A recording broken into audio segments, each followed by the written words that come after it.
DeSanto Propane is 4 generations strong as a trustworthy family-owned business with unmatched customer service. Go online at DeSantoPropane.com for more info or call toll-free at 1-800-752-4574. Since 1937, the difference has been DeSanto Propane.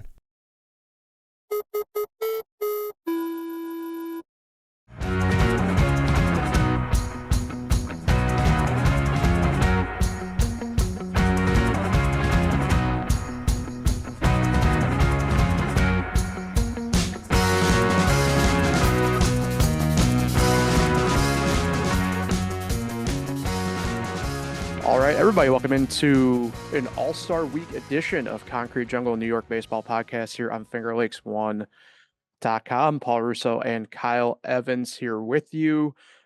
Tuesday edition of the podcast today, All-Star Week. We had a little bit of internet issues. Both of us did yesterday, so the baseball gods just weren't going to allow us to do a home run derby preview, but we could recap it a little bit here at the end, I suppose, and go from there. But here we are at the All-Star break. Kind of crazy to think about. I know for a lot of people, Kyle, right, it's the de facto halfway point here in the MLB season, even though we're through that pretty much for most of the teams. And good stuff, I think, for the Yankees last week. For the Mets, a little bit of the same. I know there's some stuff to kind of get into a little bit with both of them here, but we'll start on the Yankees side of things, right? They go 2-2 against the Rays, but sweep Washington over the weekend heading into the All-Star break. And I know, I'd say from the baseball side of things, right, the actual playing, there's still very clearly some stuff here that the Yankees are going to have to try and figure out. But it's probably good, though, here at the All-Star break to have some sort of positive momentum starting to build up, because coming out of the All-Star break, your first series, albeit at home, is against the Dodgers. But considering where we were a week ago when we were talking about them, I think this is a good enough jumping point for them to begin and get things going out of the All-Star break, is having swept the Nationals. And obviously you wanted probably more than 2 wins against Tampa Bay, right? But you look at it from just a numbers standpoint, right? You put up a 12 spot in that Thursday game against Tampa Bay for that win. Tough to maybe really get all that upset in the sense of how we've seen the Yankees perform over the course of the past month, really, at this point. Yeah, the back-to-back losses to the Rays, that was just kind of like a dark time. At that point, they had lost like 15 of their last 21. And then, like you said, they followed up with that big series finale win. And then the Nationals, we knew the Nationals were going to play them tough, despite how bad their pitching is and where they rank with bullpen ERA. And the Yankees showed that by coming back in every single game during the series. So, 4 straight going into the break, it definitely feels better, definitely feels different. And you look at the standings, actually trimmed off one of the games with the Rays, only 3 back now. And it just feels different. Even though it was 4, that 1 game difference really feels like a big deal. Coming out of the break, it's going to be tough with the Dodgers. But the good thing is the Yankees should have their pitching lined up kind of the way they want it. Being home, that's nice. So we'll see what happens. But, in past years, we've seen them come out of the All-Star break and kind of just sit around 500. So you hope this year they kind of take off. Yeah, I'm not fully convinced that will happen. Obviously, I don't think they gave us all that reason to, in that sense, right?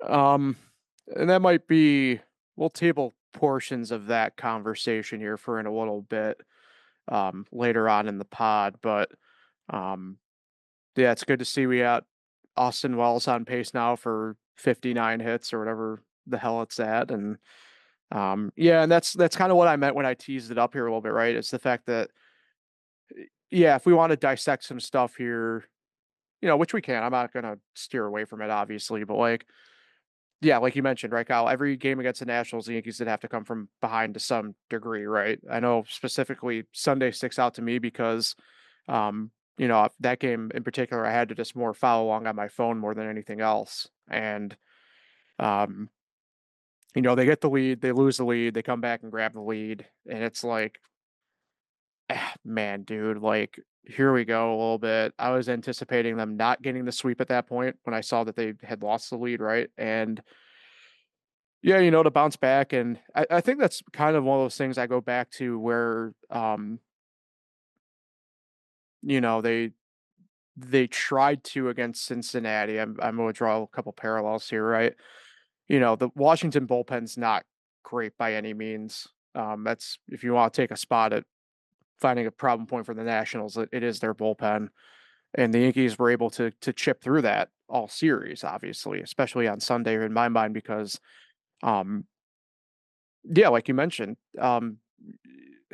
you're looking at a much easier scenario no matter what, looking at just 3 games behind than 4, for example. And whether or not that actually makes a difference in the long run, who knows? We still got a lot of ball games to go here, right? We still got the dog days of summer to get through, but um, you know, uh, it's just one of those things where I look at it from this perspective, right? I'm gonna say some names we talked about a ton on here. Um, like getting a notification that like, and it's weird because I'm going to end up like crossing over some stuff here, but like, seeing Hedrick's name pop up again consistently here and stuff like that. And like, it's like one of those things where it's like, okay, we kind of got through maybe this like rough patch a little bit here with the swoon and everything, but um, it's good to see the guys that have been reliable all year are still reliable in that sense, right? And the Yankees just took advantage of like that dip spot on a team, and it's like I don't know if a week ago they would have done that.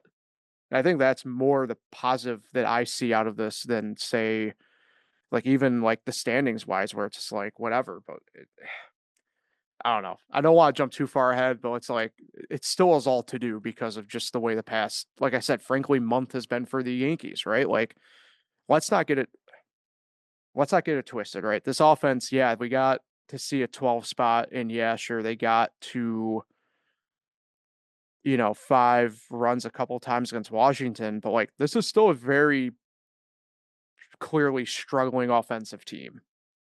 And I think it was going into that Washington series, right? Like we talked about, I know last week, but like Goldschmidt finally got the bat back alive a little bit against Washington, just as an example. It's like, okay, kind of one of those things in a weird way too, though, where it's like you kind of wish the All-Star break almost wasn't happening. Like I'd be intrigued to see if like this Dodgers series was say happening right now, today on Tuesday, what we're looking at. Instead, we're gonna have to like kind of table it and preview and frankly reset and see what it's like on Monday the 20th because um it's just obviously the way it is and everything. But it's like, okay, the Yankees finally clearly got something rolling, only for it to stop. So I'm intrigued to see kind of how it all plays out now at this point, in what 3 days. So Yeah, I was going to mention, in these last 4 wins, of course, Ben Rice had been struggling a bit. He came to life in a big way, 7 home runs in his last 10 games. Cody Bellinger had been horrible. He had a few hits throughout the weekend. Um, you mentioned Paul Goldschmidt finally broke that 0 for 34 slide. Um, and who am I forgetting? Uh, Ben Rice, Paul Goldschmidt. Oh, Jazz. Jazz had that big go-ahead home run Friday night. Um, and that's what I mentioned over and over again. Those are the guys that got to show up right now, and they've done that in these 4 games. And look what happens: 4 wins. Now look, they haven't been the best wins, and 5 runs in just or 5 or more runs in 3 of the 4. But yeah, it's when your players show up, that usually happens. And Paul Blackburn, being a big part of that yesterday too, with a 6-out save. Him, you mentioned Brent Hedrick, David Bednar has actually been really good lately. Those are the 3 guys that I would trust the most right now. But then you look at like Tim Hill. Tim Hill had an awful weekend. I don't know if his magic's running out or what. I still don't see how they're gonna run with Ryan Yarbrough and Tim Hill that long, especially with Brent Hedrick already throwing the ball so well. So I think the bullpen is definitely going to look different. It's just right now, it's like a now issue. And yeah, I'm sure the trade deadline I'll try to figure it out. Mhm. Yeah, the only other main Yankee thing I wanted to touch on here, in terms of really, I guess, the past week overall, Anthony Volpe, for not of his own doing, was in the headlines last week, and it was kind of one of those like not right after we recorded type deals. Obviously, it was like a day later type thing, but Michael K kind of, I don't even know what to technically call it because what it's not even technically a report. He, said that he had heard about, they asked about Volpe playing second, rehabbing, and he said no, and got pretty well refuted pretty quickly, right? But um, it kind of, for as much as we've been bashing him, I kind of felt bad for Volpe last week, where, I don't. You can say what you want about the playing on the field stuff. I always kind of draw a little bit of a line at the character stuff because, like, to me, that's where that kind of came in a little bit. Where it's very apparent. Volpe has even said like he'll try and go anywhere at this point to help the Yankees in the sense of position, right? And that got backed up pretty well right away too, and everything, and to the point that Michael K had to backtrack and apologize last week. But like I said, I felt bad in the sense because it's like the character side of it here, where like, yeah, you can. I don't have a problem with discussing the way somebody might be playing on the field or like in any sport in that sense. I kind of have an issue where it's like the character stuff like that, where it's like I've never gotten that vibe from Volpe, where it's like he's kind of, I don't know what the proper term would be, but like, stick in the mud of like, this is just what I'm doing and you can't make me do that and blah, blah, blah. I never got that vibe from him, man. And it's like, it kind of sucked because it kind of took the wind out of the sails earlier last week. Comes off, it comes off a win on Monday to start that Rays series. And I don't think it affected, obviously Tuesday, Wednesday of that series in the sense of whatever, but it's like, it was a pretty positive week for the Yankees, like we've been talking about. And then there's just like very clearly this blemish that happened off on the side. And it's like, I don't know if that's necessarily fair to a guy who clearly has been struggling and stuff like that. And you kind of go after something that's an off the field issue, quite frankly, to me, in my mind, that's patently false. That's just not, to me, it's not fair to Volpe. I don't think that's fair to the Yankees. I don't think that's fair to a lot of people kind of involved in this. And I don't want to really get into too much of the weeds, obviously, on the stuff like on our side of things, right, Kyle? But um, I don't know, it's kind of, I don't want to say it's make me change my view of Michael K in the sense like one incident would never do that, but like it's kind of now building up. Like this is not the first time he's kind of been off base on stuff like this now at this point. The problem is with this fan base, though, too, especially regarding Anthony Volpe, there are so many people that are for him still, and there's so many people that are against him. And of course, as soon as he retracted that statement that he said he heard, um, people don't believe it. They say that Brian Cashman called him and told him to say that. Al called him to say that. I actually listened to Michael on his radio show, and he said, I haven't heard from Hal in 3 or 4 years. um, so yeah, it's just funny that like no matter what, that was going to draw a lot of attention for this fan base. I do agree. I don't think he's that type of guy.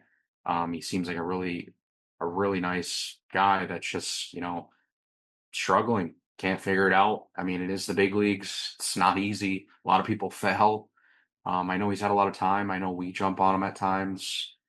He might not just be the answer in New York, and I think we all kind of know that's probably what's going to happen. But yeah, for that to be put out there with not 100% known facts from people inside the organization, I think that was a bad look, and I don't think people's minds are going to change. Though I think a lot of people do believe that he said that, and that's just Yeah. how it's going to be.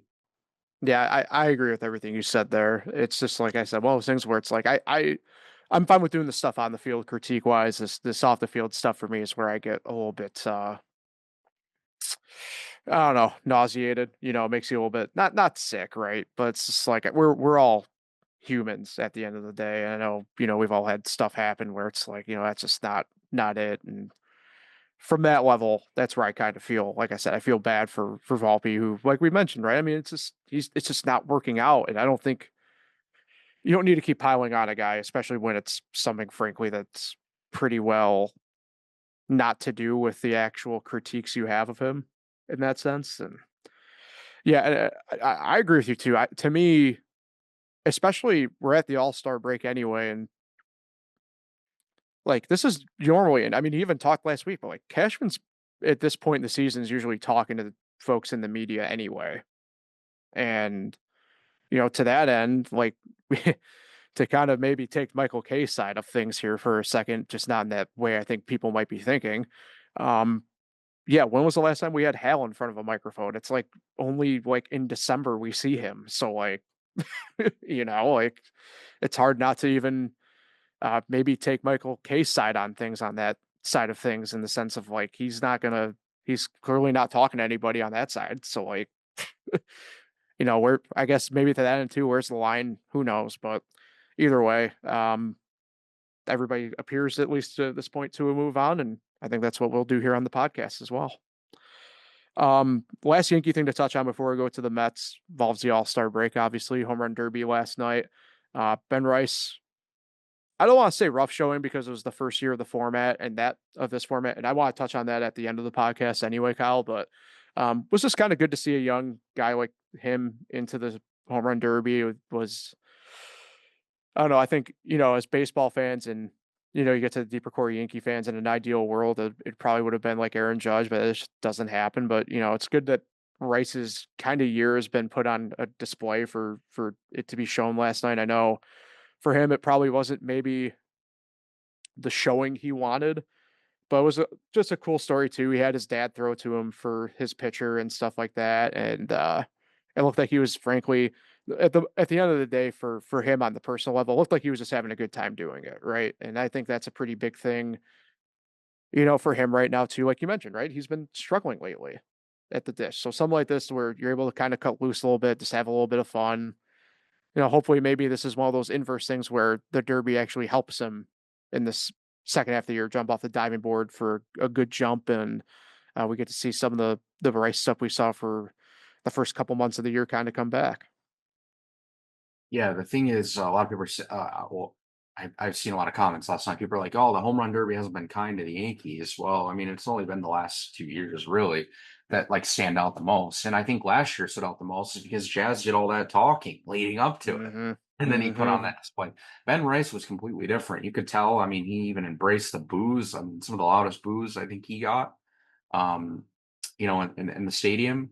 And he was just happy that his dad was throwing to him. He shared a lot of stories.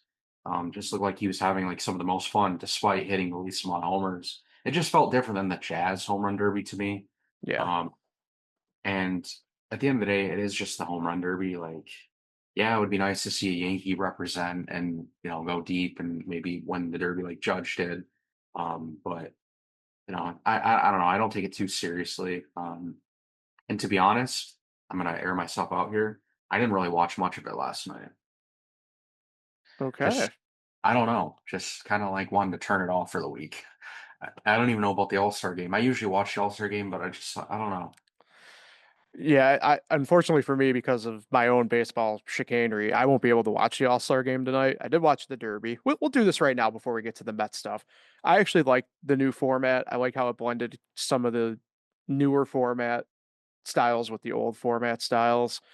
Um, yeah, I don't know. It's a very mixed reaction. Like you mentioned the booing that Ben Rice had, but like the non-Philly guys were getting booed pretty good. I don't have a problem with it overall. Like, who cares? Like, I thought it added a little bit of stuff to it.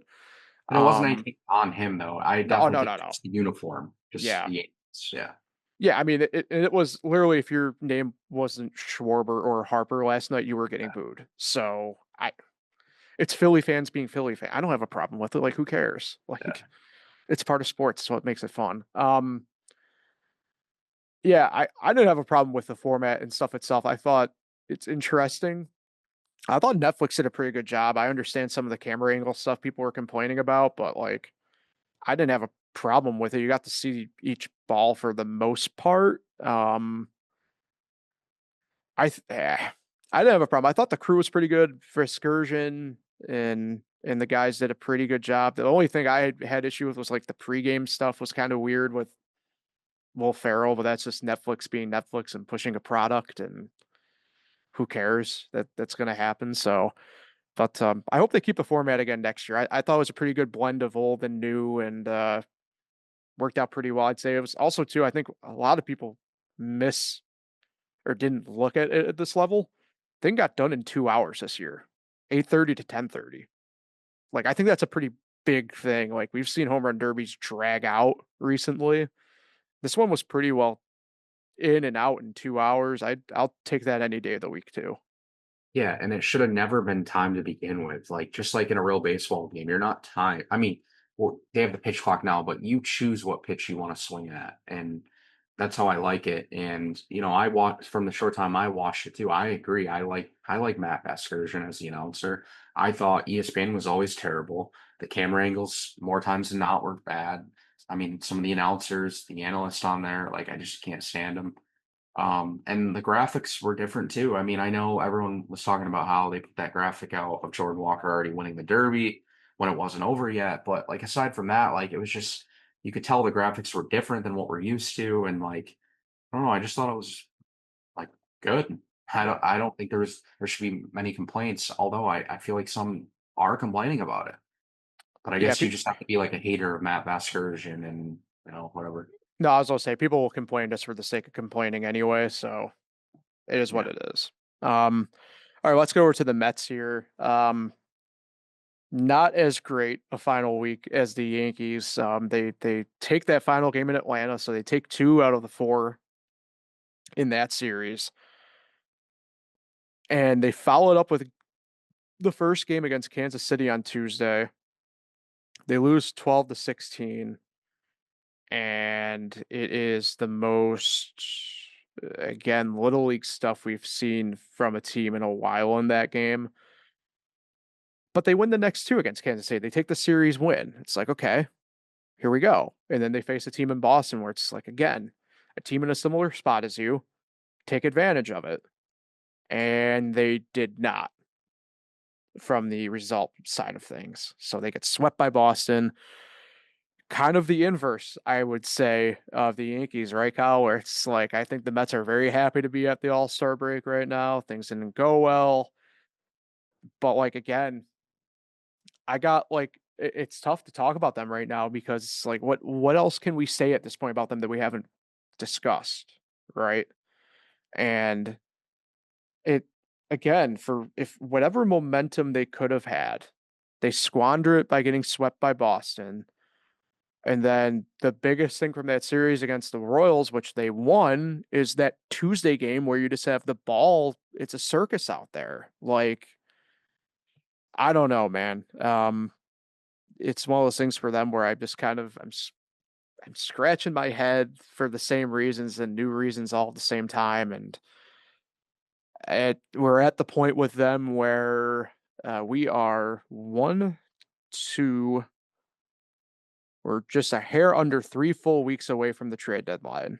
And it's just a lost season, more or less, for the Mets again this year. And I don't know. I kind of lean on the never say never stuff, obviously, right? But tough to, I don't know. It's tough to really see anything positive for the Mets coming out of this break. They start with Philly. They're on the road in Milwaukee. They aren't home for 10 days, essentially, or well, 7 days out of the All-Star break. And then they're home for 10, but like, I don't know. That's a long 10 days into that trade deadline at home where your competition's tough. Your competition's tough out of the All-Star break. It's pretty bleak for the Mets right now, still. Yeah, I mean, they're 12 games out now of a wild card spot, pretty much where they were when we last talked, despite, having a great little stretch there before they ruined it against the Red Sox. There really is no hope. What is there, about 70 games left? They have a freaking negative 65 run differential.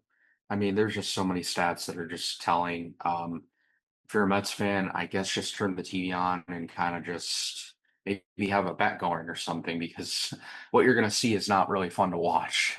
Or I guess just kind of watch Juan Soto because he's like been the bright spot despite all this. Even though, as we saw yesterday, he really wishes he was still a Yankee. We'll get to that. But yeah, I mean, there really is. It's kind of the point where I mean, other than like when they make trades coming up, it's like the series really don't matter at all. And I guess at the end of the year they can play spoiler, but as of like looking at series in July and August, it's kind of pointless. Yeah, and I think that's a good transition point because it unfortunately for them it's a lot of off the field stuff to talk about. Before we do get to Juan Soto, we've been talking about the past couple weeks about like the young guys and trying to see where they might stand at this point. There was Mark Vientos here for a little bit, broke his right hand. Um, Look, I get Vientos has not been having a good year. I'm not going to sit here and act as if, um, he's been that block the Mets had hoped for him to be in 2026. He has not. But that's where I go back to having the young guys prove things and figure themselves out. This is just if you had any wind in a sail, this would really take away from it. I mean, I know it's the 10-day IL, but like this is obviously going to be probably a bit longer than that, obviously. For a guy that is playing a position that the Mets kind of have a hole at. I don't know, man. Just another just brutal spot for the Mets right now to lose what you hope to be obviously a future cornerstone, but what you need to be a cornerstone just to get through the rest of the year, quite frankly, with. I just again, like as we sit here, I cannot believe with the payroll they have, like what's going on. I mean, they're not even hovering around 500. Like forget like a few of the injuries. Every team has injuries. I mean, you would never see the Yankees fall off this hard. Even in years where Aaron Judge is hurt and missing a lot of time, Stanton's always on the IL. It's just mind blowing too. And then the depth, like I don't know, like it's crazy to me. And I mean, all the issues like the Lindor Soto thing. I know we talk about it a lot, but like it doesn't even feel real. I don't know about you, but like, and then seeing like the Juan Soto stuff. I know you wanted to get into it later last Mm. night. Like he was literally making himself like known, like trying to go up to the Yankees, hanging out with the players. Like I just can't believe like I would have never expected this that night when I saw that notification that he signed that 15-year deal. And I know he Mhm. has an opt out coming up, what, in 3 more years, and that's Yeah, the big topic. But I mean, man, he like really messed up. yeah, Almost, yeah, for sure. almost basically kind of. I mean, I know he still has a lot of success, World Series and all that, but like feels like he like that was like a horrible life choice. Yeah, And yeah. it makes himself miserable. Yeah, let's jump into that here. Briefly mentioned though quickly, it looks like Luis Robert will be back for the Mets here pretty quick. I know he's starting his rehab stuff. Well, did over the weekend with Binghamton. Um, I would guess it probably puts him back Thursday-ish, maybe, or at least some point here against the Phillies. But either way, yeah. This is again, I don't know how do I fully want to approach this either. But one, they really do just be handing out credentials to anybody now for All-Star game press stuff. Start there. But two, yeah, I mean Soto getting asked again about I mean I had to laugh at the one about him missing Aaron Judge more than anything else, man, just because of the way it was like phrased. But like I I get both sides of the argument here, right? Like it's tough when you like you mentioned, you put yourself out there in the way that's like you're hanging out with your former team. And I'm not saying that's not unnormal. That happens all the time. You see it in other sports. You see it in baseball, right? Like when you play against your former team, you talk to your former teammates. A lot of them are probably still your friends, like stuff like that, right? But um, I think it's tough when, in the case of Juan Soto, like we've been mentioning, all these reports kind of just continuously come out at various points throughout the season, and I don't know. It's weird when you act certain ways of being chummy with former teammates, and then you get asked a question, and you. I don't want to say try and steer away from it, but like, you're put in this awkward position, but a lot of times it's because of yourself. So I don't know.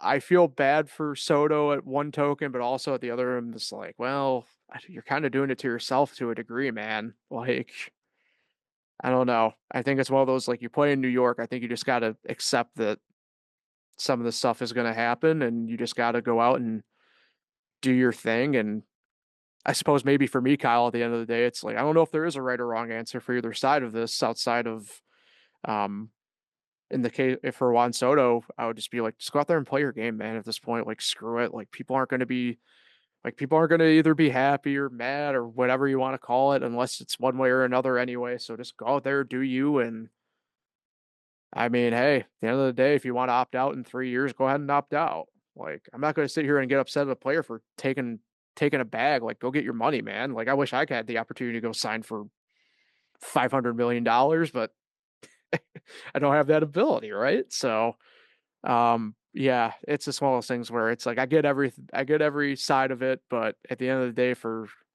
I guess from the lens of Juan Soto, like, just look, I guess as long as you're happy, man, you just got to go out there and do your own thing.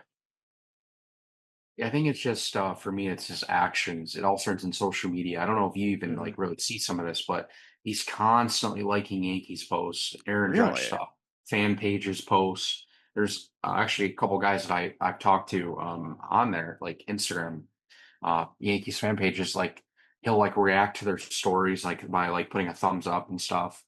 And it just seems like he goes out of his way to like make himself known that like he does miss the Yankees. I mean, you saw that picture yesterday. He's Hmm. posing with every Yankee, and he's just standing in the middle, taking Yeah. a picture with them. The entire time he's going up to Ben Rice, no one else. He's, of course, getting asked in the media a lot about these questions. And again, I think some of it has to do with his actions. If he wasn't doing some of these things, I don't think the media would be so hard pressed on like asking him like about the Aaron Judge stuff. And Mhm. he asked him yesterday, what is one of his greatest baseball moments? And he said 2024 celebrating on the field in Cleveland with the Yankees. Like, see what I mean? I just feel like he's doing this. He's Mhm. like, um, unless I mean, I guess I could look at it from this way. It's been such a bad year and last year too with the Mets that he's trying to like think positive and think about positive vibes. But like at the end of the day, you're with the Mets at least for 3 more years. So I don't know. I just kind of thought it was funny last night. I know a lot of the fan base is going nuts over it. Mets fans are like, "Oh no, that's not how it is." But yeah, it's funny. Yankees, Mets, they'll always be going at it. Also, I know we both have essentially touched on it, but it's New York. Yeah, You know what I mean? Like, it's to use the term from our podcast name, right? It's a concrete jungle. People are going to be yep, on you no matter what. So yep. you just got to watch yourself and keep it going. So, um, that's really all I got for the podcast this week, man. You know, just given the way the Mets have been, it's like it's tough to do like an expectation thing for them when we just kind of know what they are this year. And for the Yankees, it's a little bit of the same way, maybe not as much, but um, it's just one of those things where it's like I feel like we're both these teams are at. We kind of feel like everybody kind of knows what the deal is at this point, so it's no sense in really diving deep on it. So I think for all the purposes here, we'll just get out of here on that note and hope everybody is enjoying the All Star break and game tonight if you're watching it live here on Tuesday. And um, yeah, I mean that's really all I got this week. I think next week, I know I wanted to jump into some CBA stuff, but there's been that stuff's just been ever evolving too, even through this past few days. So I don't maybe one of those things we'll touch on more towards at the end of the season because at this point, man, it's looking I don't want to say bleaker and bleaker, but it's whatever. And the fact that it's changing kind of daily at this point, I'm just gonna table it and we'll circle back and trade stuff we'll do over the next couple weeks. And we'll circle back next Monday at our usual slot here and go from there. So Kyle, good seeing you. Appreciate everybody for listening and tuning in this week. You can find Concrete Jungle here on fingerless1.com, the FL1 YouTube channel. All major podcasting platforms have the audio only version of the podcast in their feed. Appreciate everybody listening and tuning in. We'll talk again next week.